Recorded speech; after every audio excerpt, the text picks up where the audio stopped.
kami guys. Po kami guys.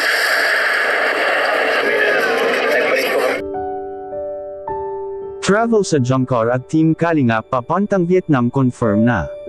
Si Carla Bells ay, ito ang dahilan, at mga fans naghihintay na sa pagsalubong ng Jungkook may aasahan pa ba sila.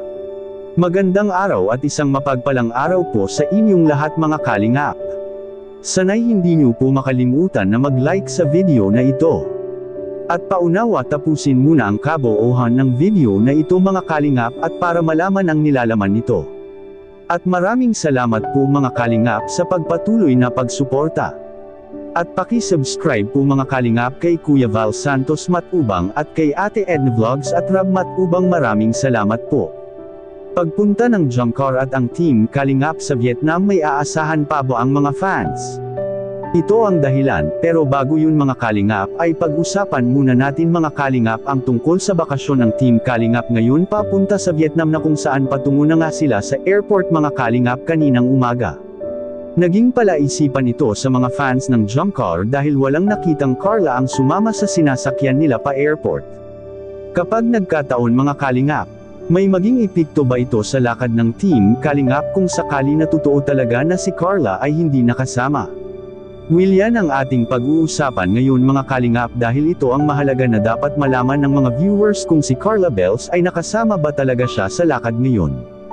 Dahil unang-una si Carla at Papa Joms ang isa sa pinakamahalagang makapunta dito dahil ang lakad na ito'y para sa kanilang dalawa talaga. Dahil sa butihing solid supporters ng Jungkook na kung saan nag-offer ito ng magbakasyon ng Jungkook sa Vietnam. At kung hindi man tumuloy si Carla mga Kalingap ay maaring ang naging dahilan dito ay sa papalapit na holiday na kung saan isa sa pinakamahalaga rin na magkasama-sama ang pamilya. Ngunit kung ako lang si Carla ay sasama talaga ako dahil ang pagkakataon tulad ng pagpunta nila sa ibang bansa ay minsan lang dumating ito sa ating buhay. Marami nga dyan na nag-ipon pa ng matagal para makapunta sila sa lugar na kung saan makapag-relax rin at makapamasyal. Kaya masasabi natin mga Kalingap na sayang talaga ang pagkakataon na ito kapag nagkataon na totoong hindi sumama si Carla. Magandang epekto kasi na malaman rin ng mga viewers na kasama si Carla at kita sa kamera na sumama at para mapaghandaan ng mga fans ang pagsalubong sa airport, at tiyak mas maraming pupunta para makita lang si Carla.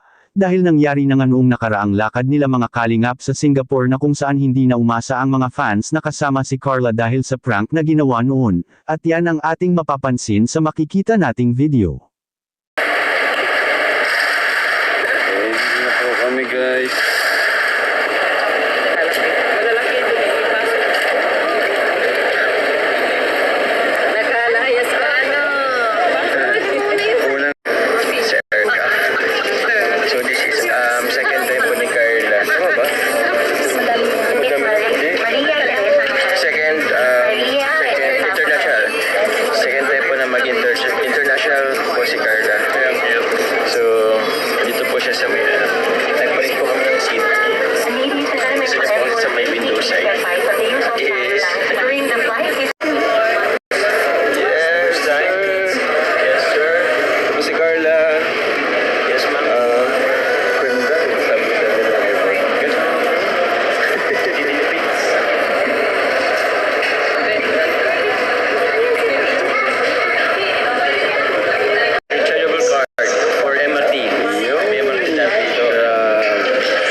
Sa hotel pero 1 p.m.